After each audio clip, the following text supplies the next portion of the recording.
নিজেকে জান্নাতি মানুষ হিসেবে গড়ার জন্য বহু কাজ আছে। আজকে আমরা 5টা কাজ বলছি, ইনশাল্লাহ পরের দার্সগুলোতে আরো কাজগুলো আসবে ইনশাল্লাহ।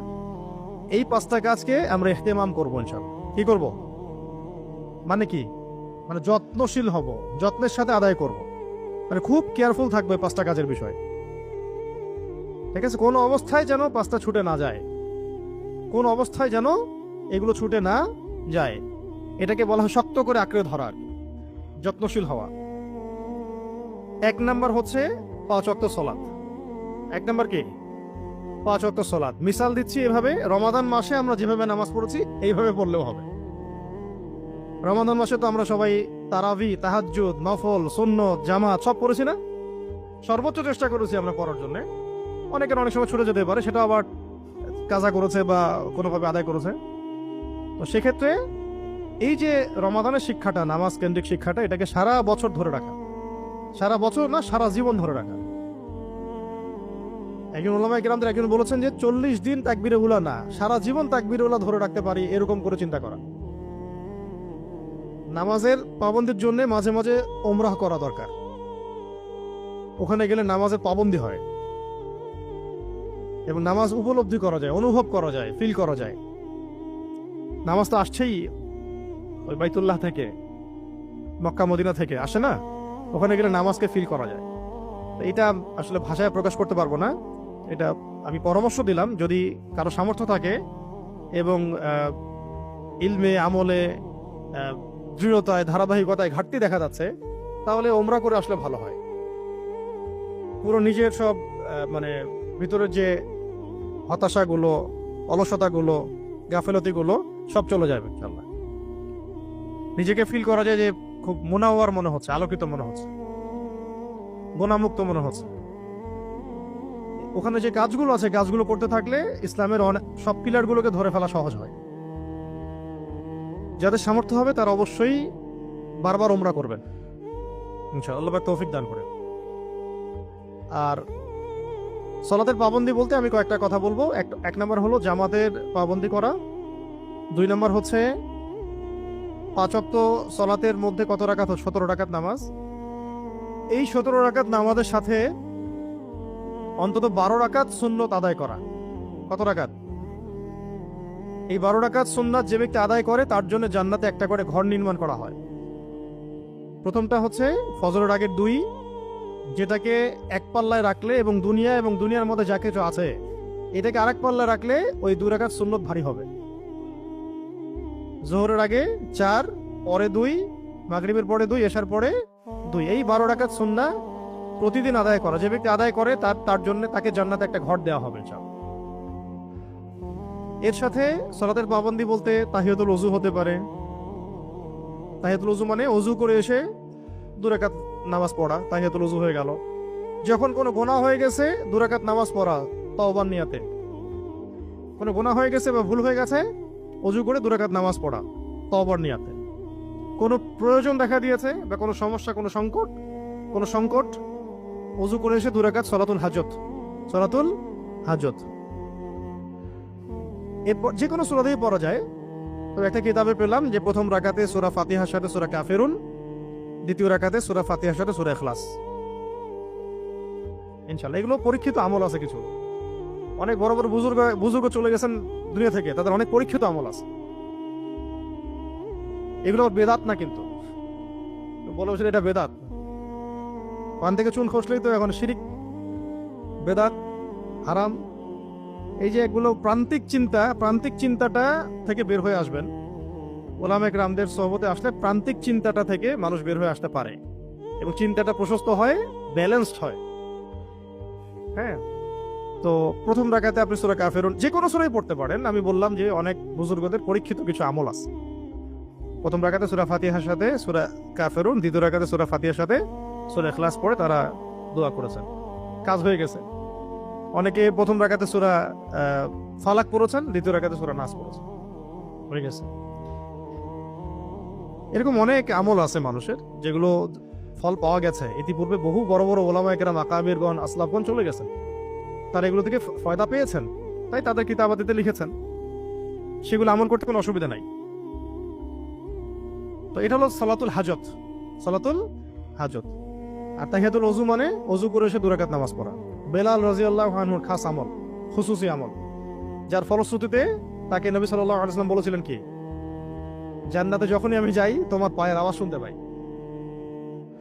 ওটা খুসুসি আমল ছিল, যখন ওযু ছুটে যাইতো তিনি ওযু করতেন, ওই ওযু দিয়ে 2 রাকাত নামাজ পড়তেন। এটা আমরা তাহিয়াতুল ওযু বলি, তাহিয়াতুল ওযু। মসজিদে ঢুকেছেন, নামাজ এখনো শুরু হয় নাই, তো ওযু আছে, 2 রাকাত নামাজ পড়ে বসা, এটার নাম তাহিয়াতুল মসজিদ। তাহিয়াতুল মসজিদ, এটাও আমল করা যায়। সালাতের পাবন্দি বলতে এগুলো চলে আসে। আর সবচেয়ে জরুরি সালাত হলো ফরজ সালাতের পরে তাহাজ্জুদ। কোন সালাত? এটা আমরা অনেকে মনে করি যে অনেক লম্বা সময় নিয়েই মনে হয় পড়তে হবে, অনেক বড় সূরাই মনে হয় লাগবে। 2 রাকাত নামাজ পড়লেও তাহাজ্জুদ আদায় হয়ে যাবে। ফজরের আগে আধা ঘন্টা আগে উঠেছেন, 2 রাকাত নামাজ পড়ে ফেলেছেন, আপনার তাহাজ্জুদের হক আপনি আদায় করেছেন, আলহামদুলিল্লাহ। আমরা তো আর ওইভাবে হক আদায় করতে পারবো না। আমি হাজিরা দিলাম অন্তত, কি দিলাম? হাজিরা দিলাম অন্তত। অনেকে দেখা যায় এই যে এখনই 10টা বাজে, ঘুমাতে ঘুমাতে 12টা 1টা বেজে যাবে, স্বাভাবিক। কারণ এখন এমনভাবে বিশ্বকে সাজানো হয়েছে, দিন হয়ে গেছে রাত, রাত হয়ে গেছে দিন। অনেকের কিছু করার নাই, অনেকে জব সেকশন এমন, পড়াশোনা সেকশন এমন, প্যাটার্নটা এমন। আর যারা একটু ওয়াজ মাহফিল করতে যাবেন তাদের তো আর কথাই নেই, তাদের তো রাত আর রাত থাকবে না, রাত হবে দিন, দিন হবে রাত। এটাও একটা কারণ, এই সিস্টেমগুলো থেকে বের হতে হবে, মসজিদ ভিত্তিক প্রোগ্রামগুলো করতে হবে। রাতের ঘুম হারাম হয়ে যায় এগুলো কারণ। তো যদি দেরি হয়ে যায় ঘুমাতে, ঘুমানোর আগে 2 রাকাত নামাজ পড়ে ঘুমান, তাও কিয়ামুল লাইলের হকটা আদায় হলো। ঠিক আছে? তো নবী সাল্লাল্লাহু আলাইহি ওয়াসাল্লাম পড়তেন 8 রাকাত, 11 রাকাত, বেতন নামাজ পড়তেন, শেষে 11 রাকাত হতো, 13 রাকাত হতো অনেক সময়। তো এই নামাজ অনেক লম্বা হতো, অনেক লম্বা হতো, মানে পা ফুলে যাওয়ার মতো লম্বা হতো। আমরা যেহেতু এটা পারবো না, ছোট ছোট করে নামাজ পড়তে থাকা যতক্ষণ আপনি পারলেন, এবং ওই সময় বেশি বেশি দোয়া করতে থাকা। তো এই সালাতের ইহতেমাম বলতে আমরা বোঝাচ্ছি জামাতের পাবন্দি, জামাতের সাথে আদায় করা, সুন্নত নফলগুলোর ব্যাপারে সচেতন থাকা, তাহাজ্জুদ, এবং এই যে বললাম সালাতুল হাজত, তওবা, গুনাহ হয়ে গেলে তওবার নিয়তে নামাজ পড়া, ওযু করে এসে তাহিয়াতুল ওযু, মসজিদে গিয়ে তাহিয়াতুল মসজিদ, এই নামাজগুলো। আবার আওয়াবিনের নামাজ আছে, আওয়াবিন, আবার ইশরাকের নামাজ আছে, তারপরে চাষতের মানে সালাতুদ দুহা, এই নামাজ আছে। এগুলো আদায় করার চেষ্টা করা। প্রত্যেক দিন সব আদায় করতে হবে এমনটা নিজের উপরে আবার লাজেম করে নেবেন না। প্রত্যেক দিন আমাকে সবগুলোই করতে হবে, এটা নিজের উপর লাজেম করে নিলে আপনি মানে কঠিন হয়ে যাবে আপনার জন্য দিনটা।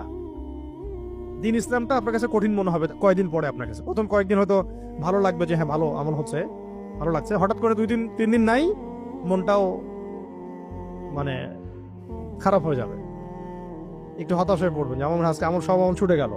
আমল তো আপনার ফরজ ঠিকই আছে, এই আমলগুলোর ব্যাপারে পাবন্দ হওয়ার চেষ্টা করা, কিন্তু লাজেম যে আমাকে করতেই হবে প্রত্যেক দিনই আমাকে তাহিয়াতুল ওযু পড়তে হবে, তাহিয়াতুল মসজিদ পড়তে হবে, প্রত্যেক দিনই আমাকে ইশরাক পড়তে হবে, প্রত্যেক দিনই সালাতুদ দুহা পড়তে হবে, এইভাবে আবার মাইন্ডসেটটা তৈরি না করা। আমি আমার সাধ্য মতো নিয়মিত করার চেষ্টা করব, এইরকম মাইন্ডসেট রাখলে আপনার জন্য আসান হবে। দিনকে নিজের উপর কঠিন করে নেবেন না, হ্যাঁ, কারণ সব দিন তো সমান যাবে না আপনার, সব দিন কি যাবে না, সমান যাবে না। আজকে ফ্রি আছি, করতে পারছি, কালকে তো আপনি ফ্রি নাও থাকতে পারে, তখন আপনার ভিতরটা অস্থির হয়ে যাবে এগুলোর জন্য। তো আল্লাহ পাক সবাইকে বোঝার তৌফিক দান করেন। এটা হলো সালাতের ইহতেমামে কিছু কথা বললাম। 2 নম্বর হচ্ছে ব্যক্তিগতভাবে জান্নাতে যাওয়ার জন্য আমাদের 2 নম্বর একটা বিষয়ে গুরুত্ব দিতে হবে, সেটা হলো কোরআন তেলাওয়াতের ক্ষেত্রে ইহতেমাম করা। তেলাওয়াতের ইহতেমাম করা, কিসের ইহতেমাম করা? কোরআন তেলাওয়াতের। এই ব্যাপারে রমাদান আমাদেরকে শিক্ষা দিয়েছে, রমাদানে বহু মানুষ খতম দিয়েছি আমরা। এইটাকে ধরে রাখা এবং অন্তত পক্ষে ডেইলি 1 পারা হলেও তেলাওয়াত করার চেষ্টা করা। ডেইলি কতটুকু? তাহলে 30 দিনে 30 পারা, 1 খতম। আর কিছু বাছাইকৃত সূরা আছে, আয়াত আছে, যেগুলো নিয়মিত পড়া উচিত। এটা তো আগেও বলেছি আমি এর আগের দার্সগুলোতেও, তার মধ্যে আবার রিপিট করছি, সূরা ইয়াসিন। সূরা ইয়াসিন নিয়মিত পড়বেন, সূরা মুলক, তারপরে সূরা ওয়াকিয়া। রাতের বেলা সূরা আলিফ লাম মিম সিজদা পড়ারও একটা হাদিস আছে, আলিফ লাম মিম সিজদা। এছাড়া হাসরের শেষের 3 আয়াত আছে, সূরা কাহাফের প্রথম 10 আয়াত বা শেষ 10 আয়াত, এটাও পড়তে পারেন। সূরা বাকারার শেষের 3, আলী ইমরানের শেষের 10, এরকম বহু আয়াত আছে আল কোরআনে, এগুলো নিয়মিত পড়া উচিত। সূরা ফালাক, নাস, ইখলাস সকাল সন্ধ্যায় এবং ঘুমাতে যাওয়ার সময়, সূরা কাফিরুন সহ, আয়াতুল কুরসির পরের আয়াত দুটো, এগুলো। এছাড়াও রুকিয়ার অনেক আয়াত আছে, কারো যদি এরকম কোনো সমস্যা মনে হয়, রুকিয়া সংক্রান্ত বহু আয়াত আছে, এগুলো পড়তে পারেন। এক কথায় কোরআনের সাথে তাল্লুক রাখা, কোরআনের হক আদায় করার চেষ্টা করা, ডেইলি কোরআনকে সময় দেওয়া প্রতিদিন, এবং সেটা এক পারা হলেও যেন আমার পড়া হয় নিয়মিত, এই ফিকিরটা সবার থাকা উচিত। আর যারা পড়তে পারি না তাদের জন্য এখন সবচেয়ে বড় কাজ হলো কোরআন তেলাওয়াত শেখা। যারা কোরআন তেলাওয়াত করতে পারি না, সবচেয়ে বড় কাজ এখন আমাদের জন্য কোরআন তেলাওয়াত শেখা। দ্বীন ইসলাম কায়েম হোক যেমন আমরা চাই, জান্নাতে যেতে চাই যেমন, এগুলো মানে অসম্ভবের পর্যায়ে হয়ে যেতে পারে যদি আমরা কোরআনের হক আদায় না করি। তো একটা বই বাজারে বের হলো, ওটা নিয়ে ব্যস্ত হয়ে গেলেন, একটা বের হলো, ব্যস্ত হয়ে গেলেন, এইভাবে একটা করে বই বিভিন্ন বিষয়ভিত্তিক কোরআনে তেলাওয়াত শেখা হলো না। এটা কোনো পড়াশোনার তরিকা হলো না, এটা কোনো পড়াশোনার কোনো সিস্টেমই হলো না। এটা এখন যদি ধরেন আপনি সরেও না জানেন, ক খও না জানেন, ABCD না জানেন, এখন কি আপনি ক্লাস 10-এ ভর্তি হতে পারবেন? কোনো স্কুলে যদি আপনি যান, আপনাকে বলবে যে আগে আপনি প্লেতে পড়েন, নার্সারিতে পড়েন, 1-এ আসেন, 2-এ আসেন, তারপরে আসেন। অথবা যদি আপনার এই যোগ্যতা আপনি অন্য কোথাও থেকে হাসিল করে আসেন, টেস্ট নিয়ে দেখবে যে হ্যাঁ আপনি তো ক্লাস 10 পড়ার যোগ্য, তখন আপনাকে টেনে দিবে। তাহলে মূল কথা হচ্ছে আমাকে শুরু থেকে শুরু করতে হবে। বাংলাদেশের বেশিরভাগ তরুণ দিন মহব্বত করেন, দিনকে এখন ভালোবাসতে শুরু করেছেন, দিনের পথে আসতে শুরু করেছেন, কিন্তু অনেকেই কোরআন তেলাওয়াত করতে পারেন, চেষ্টা করেন না। অনলাইনে পড়ে থাকেন, ফেসবুকে পড়ে থাকেন, পোস্ট দিতে থাকেন, কমেন্ট করতে থাকেন, লাইক শেয়ার করতে থাকেন। এটা তো দিনের কাজ না। আপনার কাজ হচ্ছে আপনার নিজেকে তৈরি করা। ওইটা তো পরে আসতেছি আমি। ওই যে দিনের বিজয় দেখতে চান, তার জন্য নিজেকে যোগ্য করে গড়ে তুলতে হবে। আগে আপনাকে নিজেকে যোগ্য করে গড়ে তুলতে হবে। বাংলাদেশে যাদেরকে আপনি দেখছেন দিনকে প্রেজেন্ট করছে, এই কয়েকজন মানুষের উপরে ভরসা করে বসে থাকলে হবে না। কারণ আজকে তারা আছেন, কালকে তারা নাও থাকতে পারেন। তখন হাল ধরবে কে? এবং দিন তো শুধু ওই কয়েকজন মানুষের উপর জিম্মেদারি হিসেবে আসে নাই, আসছে না, সবার উপরে দায়িত্ব আছে। এই কারণে নিজেকে যোগ্য করে গড়ে তুলতে হবে বা চেষ্টা করতে হবে। এই চেষ্টার জন্য সবার আগে কি প্রয়োজন? তেলাওয়াত শেখা দরকার। পড়াশোনার কোনো বিকল্প নাই, আর পড়াশোনা শুরুই হবে তেলাওয়াত থেকে। তেলাওয়াত শুদ্ধ হয়ে গেলে, তেলাওয়াত যদি একবার সৈশুদ্ধ হয়ে যায়, তাহলে আপনার নামাজের সব উচ্চারণ ঠিক হবে, নামাজের তাসবিহ তাহলিল ঠিক হবে, দোয়াগুলো সব শুদ্ধ হবে, তার সঙ্গে দরুদ মাসুরা সব শুদ্ধ হয়ে যাবে। আপনি যে কোনো আরবি কিতাব এবার যেটাতে দেয়া আছে, মানে যে কোনো আরবি কিতাব যেখানে জবরজের পেশ দেয়া আছে, এগুলো আপনি পড়তে পারবেন তখন, যেহেতু আপনি তিলাওয়াত করতে পারেন কোরআন। যে কোনো আরবি কিতাব যদি জবরজের পেশ দেয়া থাকে, আপনি তো পড়তে পারবেন, তখন আপনি কোরআন তেলাওয়াত করতে পারেন। হাদিসগুলো আপনি বানান করে করে পড়তে পারবেন, কারণ আপনি কোরআন তেলাওয়াত করতে পারছেন। তাহলে আমাদের কাজ কি এখন? কোরআন তেলাওয়াত করা শেখা। তাহলে প্রথম বললাম যে ইহতেমাম করব সালাতের, তারপর দ্বিতীয় কাজ কি? কোরআন তেলাওয়াতের ইহতেমাম করব ইনশাআল্লাহ। আল্লাহ পাক সবাইকে তৌফিক দান করেন। আর যারা কোরআন তেলাওয়াত শিখি নাই, এখন আপনার উপর ফরজ হচ্ছে কোরআন তেলাওয়াত শেখা। এটা আপনার উপর কি ফরজ। 3 নম্বর হচ্ছে দৈনন্দিন কিছু জিকির আজগার মামুলাত আছে, সকাল সন্ধ্যার ওজিফা, জিকির আজগার এগুলো আছে, এগুলোর ইহতেমাম করা। দৈনন্দিন সকাল সন্ধ্যার জিকির আজগার, ওজিফাগুলো, দোয়াগুলো এবং যে মামুলাতগুলো, এগুলো ইহতেমাম করা। যেমন হিসনুল মুসলিম বইটা খুললে দেখবেন সকাল সন্ধ্যার জিকির আজগার আছে না? যে কোনো দোয়ার বই খুললে দেখবেন সকাল সন্ধ্যার জিকির আজগার। এছাড়া চলতে ফিরতে কত জিকির আজগার আছে, দোয়াগুলো আছে, এই সবগুলোর ইহতেমাম করতে হবে। এটাকে শক্ত করে ধরতে হবে। আল্লাহ পাক করার তৌফিক দান করে। এগুলো কখন পড়তে পারবেন? যখন তিলাওয়াত জানবেন, তখন তো। যে তিলাওয়াত জানে না, তিলাওয়াত করতে পারে না, বা কোরআন মানে বানান করে পড়তে পারে না, থরলি পড়তে পারে না, সে দোয়াগুলো কিভাবে শুদ্ধ করে পড়বে? জিকির আজগারও তো ঠিক মতো করতে পারবে না, সে উচ্চারণ করতে গেলে ভুল হবে। আমরা কিন্তু আজকে খুব বেসিক কথা বলছি, এখন অর্থের দিকে আমরা যাই নাই, তাফসীর ওগুলো দিকে আমরা যাই নাই, শুধু তেলাওয়াতের কথা বললাম এবং দৈনন্দিন জিকির আজগারগুলো মামুলাতগুলো আদায় করার ব্যাপারে সচেষ্ট হওয়ার কথা বললাম। আল্লাহ পাক তৌফিক এনায়েত করেন। 4 নম্বর হচ্ছে দিনের একটা অংশে 24 ঘন্টার যে দিনটা যাচ্ছে আমাদের, অন্তত একটা অংশে আমাদের আল্লাহ রাব্বুল আলামিনের সাথে একাকী কথা বলা দরকার, যেটাকে আমরা বলি দোয়া করা। দোয়া মানে কি? মোনাজাত মানে কি? দোয়া মানে, মোনাজাত মানে আল্লাহ পাকের সাথে একা একা চুপি চুপি কথা বলা। দোয়া মোনাজাত মানে আল্লাহ পাকের সাথে কথা বলা। ধরেন আপনার মা অসুস্থ হয়েছে, এখন আপনি 2 রাকাত নামাজ পড়ে একা একা দোয়া করছেন, তখন আল্লাহ পাকের সাথে আপনার কানেকশনটা কেমন থাকে? চোখে পানি আসে না? ভিতরে অনুভূতি কাজ করে যে আমি কাউকে কিছু বলছি। ওই অনুভূতিটা কিন্তু অনেক সময় নামাজের মধ্যে আমাদের আসে না, তিলাওয়াত শুনে আসে না, কারণ যা বলছি অর্থ বুঝতে পারছি না, যা পড়ছি তার অর্থ আমি বুঝতে পারছি না। কিন্তু মায়ের জন্য দোয়া করছেন, বাংলা দিয়ে দোয়া করছেন হাত তুলে, তখন আপনার মতো ওই ফিলিংসটা কাজ করছে যে আমি কি বলছি, যেহেতু আপনি অর্থটা বুঝতে পারছেন, এই জন্য আপনার অনুভূতিটা তীব্র হচ্ছে, চোখ দিয়ে পানি ঝরছে। এই কারণে পরের দার্সে ইনশাআল্লাহ আমরা অর্থ বোঝার গুরুত্ব নিয়ে কথা বলবো এখানে ইনশাআল্লাহ। অর্থ বোঝা কেন গুরুত্বপূর্ণ তার মধ্যে এটা একটা বিষয়।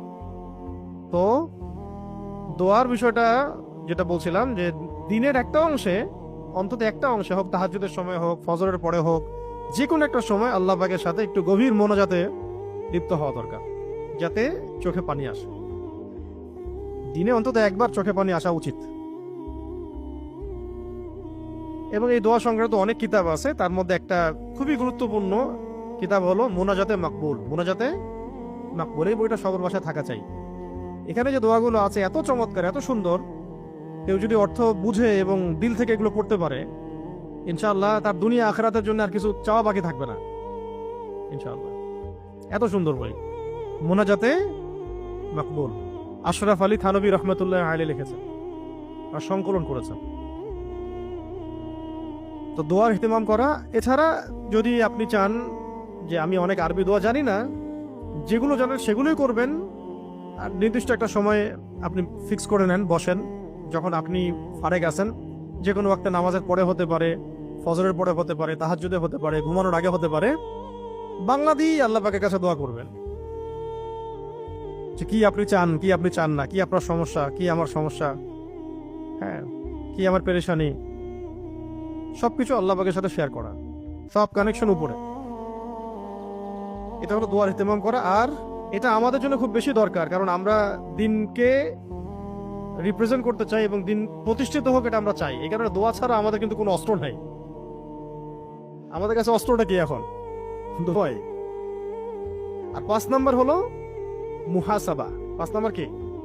মুহাসাবা মানে হচ্ছে আত্মপর্যালোচনা, হিসেব নেওয়া, নিজের হিসেব নিজে নেওয়া, যে আমার দ্বারা সারা দিনে এমন কোনো কাজ হলো কিনা যেটা খারাপ, বা সারাদিনে আমি যা করতে চেয়েছিলাম সবগুলো করলাম কিনা, কিছু ছুটে গেল কিনা, ফরজ, ওয়াজিব, সুন্নাত, মুস্তাহাব, কোথায় আজকে গ্যাপ পড়লো, আমি কোথায় আজকে পিছায় পড়লাম, নাকি আজকে আমি একটু ভালো করলাম।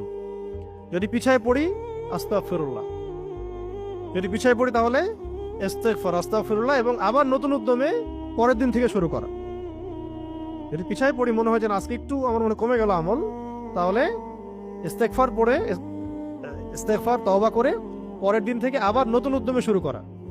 আর যদি ভালো হয়, আজকে খুব ভালো, মাশাআল্লাহ দাওয়াতের কাজ করলাম, নামাজ পড়লাম, আজকে মাশাআল্লাহ মানুষকে পড়ালাম, দান সদকা করলাম ইত্যাদি, তখন আবার যেন মনের মধ্যে কোনো কেবর বা অহংকার না আসে, আজকে আমি খুব ভালো করে ফেলছি, আজকে তো আমার চেয়ে ভালো কেউ করেই নাই। ওইটা আসলে আবার ধ্বংস হবে। ওটা হচ্ছে কেবর, রিয়া চলে আসে মনের মধ্যে। যদি এমন হয় যে মনে হয় যে আজকে ভালো আমল করেছি, তাহলে শুকরিয়া আদায় করা, আলহামদুলিল্লাহ, আল্লাহ পাক আমাকে তৌফিক দিয়েছেন, আমি আজকে এই কাজগুলো করতে পেরেছি। ওই সময় যেন কোনোভাবেই মনের মধ্যে আবার এই অনুভূতি না আসে যে খুব আজকে তো মাশাআল্লাহ হেভি আমল করলাম, পাড়ায় ফেলছি, ঠিক আছে, এরকম হয় কিন্তু। এবং তখনই মানুষ ফেসবুকে ঢোকে, ঢুকে অন্য কারো আমল নিয়ে সমালোচনা করা শুরু করে। আমি তো এরকম করছি, আরে ও তো বুঝে না কিছু। যখন মানুষ নিজেকে একটু সুপিরিয়র ভাবা শুরু করে তখনই অন্যের পিছনে লেখা শুরু করে, এবং এটাই হচ্ছে ইবলিসের স্বভাব। কার স্বভাব? ইবলিসের স্বভাব এটা। ইবলিস বহু আমল করত, এত ইবাদত করতো আল্লাহ পাকের, ইবাদত করতে করতে করতে করতে এমন লেভেলে সে চলে গেছে যে আল্লাহ পাক তাকে ফেরেশতাদের সর্দার বানায় দিয়েছে। আপনারা ভাবতে পারেন যে ইবলিস ছিল ফেরেশতাদের সর্দার, মানে জিব্রাইল আলাইহিস সালামের উপরে ফেরেশতাদের সর্দার, মানে কি সব ফেরেশতাদের উপরে তার মাকাম চলে গেছে ইবাদত করতে করতে, আনুগত্য করতে করতে। একটা পর্যায়ে কি হলো, আল্লাহ পাক একটা আদেশ করলেন, আদমকে সিজদা করো। সবাই সিজদা করলো ইল্লা ইবলিস। না করার পিছনে রিজনটা কি? সে বলছে যে খলাকতানি মিন নার ওয়া খলাকতাহু মিন তিন। আল্লাহ, আপনি তাকে সৃষ্টি করেছেন কি দিয়ে? মাটি দিয়ে। আমাকে সৃষ্টি করেছেন আগুন দিয়ে, আমি কিভাবে তাকে সিজদা করতে পারি? মানে সে বলতেছে যে আপনি ভুল, আমি সঠিক। নাউজুবিল্লাহ। আবা ওয়াস্তাকবার। আল্লাহ পাক দুটো শব্দ বলেছে, আবা ওয়াস্তাকবার। উদ্ধত হলো এবং অহংকার প্রদর্শন করলো, অবাধ্য হলো, অহংকার প্রদর্শন করলো, ব্যাস। আবা ওয়াস্তাকবার, উদ্ধত হলো, অবাধ্য হলো, অহংকার প্রদর্শন করলো, জাহান্নামীদের অন্তর্ভুক্ত হয়ে গেল। আমাদের খুব মারাত্মক কলবের সমস্যা হচ্ছে, একটু টুটাফুটা আমল করা শুরু করলেই, টুটাফুটা এসেন্সে বললাম, সাহাবীদের তুলনায় আমাদের আমল কিছুই না। ইসলামী শরিয়ার যে মূলনীতি, যেভাবে যেটা ডিমান্ড করে আমাদের কাছে ইসলামী শরিয়া, তার ধার কাছেও নেই আমাদের আমল। যা করা দরকার তার ধার কাছেও নেই আমরা। তাতেই আমাদের কিছুদিন আমলের ধারাবাহিকতা থাকলেই অন্য মুসলিমদেরকে আমাদের কাছে, মানে আমার চেয়ে খুব কি মনে হয়, নিচু স্তরের মনে হয়। কথায় বার্তায়, চোখের চাহনিতে, আকারে ইঙ্গিতে তাকে আন্ডারস্টিমেট করা শুরু করে। এটা হলো ইবলিসের স্বভাব, যার মধ্যে এটা, যাকে এটা পেয়ে বসছে ধ্বংস হয়ে গেছে সে।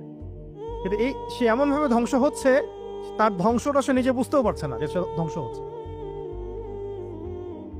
এই কারণে যদি মনে হয় যে আজকে ভালো আমল হয়ে গেছে, তাহলে আল্লাহর শুকরিয়া আদায় করা, কৃতজ্ঞতা প্রকাশ করা, আলহামদুলিল্লাহ বলা, আলহামদুলিল্লাহ, আল্লাহ পাকের শুকরিয়া, আজকে আমি আমলগুলো করতে পেরেছি, আগামীকাল আরো ভালো করার চেষ্টা করবো। এই 5টা কাজ আজকে বললাম ব্যক্তি কেন্দ্রিক। আমাদের স্বপ্ন কয়টা? 2টা। নিজেরা জান্নাতে যেতে চাই, জাহান্নাম থেকে বাঁচতে চাই, এবং দিনকে আল্লাহর জমিনে কায়েম করতে চাই। তো প্রথম যেটা আমাদের স্বপ্ন, জান্নাতে যেতে চাই, তার জন্য এই আমলগুলো খুব জরুরি। আল্লাহ পাক আমাদেরকে এগুলোর ইহতেমাম করার তৌফিক দান করেন, আমিন।